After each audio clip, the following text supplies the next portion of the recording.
आनंद धाम की ओर धर्म प्रसंग में महापुरुष स्वामी शिवानंद जी महाराज अध्याय 81 पृष्ठ संख्या 245 बेलूड़ मठ शुक्रवार 20 फरवरी 1931।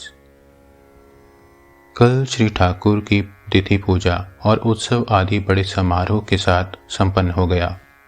कल समस्त दिन रात महापुरुष महाराज में भगवत भाव की प्रबलता दिखाई गई थी। वह आज भी बहुत अंश में विद्यमान है।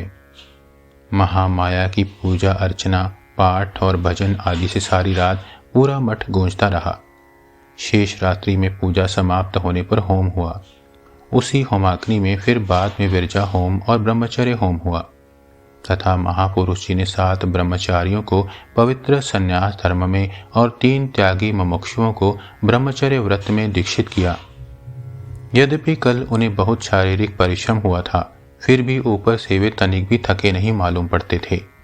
हृदय के दिव्य आनंद से उनका मुखमंडल प्रदीप्त दिखाई दे रहा था। सवेरे काली पूजा का सभी प्रकार का प्रसाद उनके सामने लाया गया।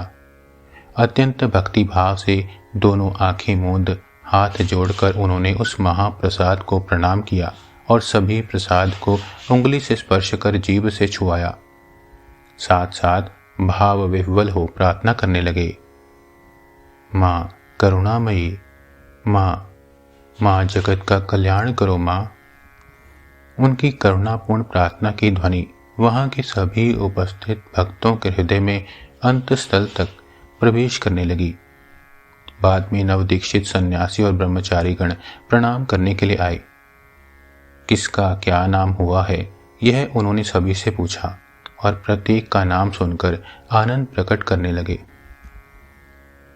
फिर एकाएक बहुत गंभीर होकर बोले, नाम रूप यह सब बाहरी है, सभी अनित्य है, 2 दिन का है। यह सब कुछ भी नहीं है। नाम रूप से परे जाना होगा, उस परमानंद का लाभ करना होगा, आत्म वस्तु का लाभ करना होगा। संन्यास का अर्थ भी तो वही है।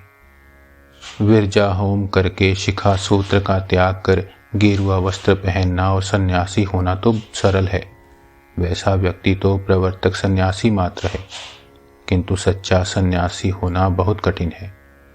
महावाक्य का निध्यान करो, जाओ बच्चा, अब बहुत ध्यान लगाओ, आत्म वस्तु का अनुभव करो, तभी ठाकुर के संग में आना, सन्यास लेना, यह सब सार्थक होगा।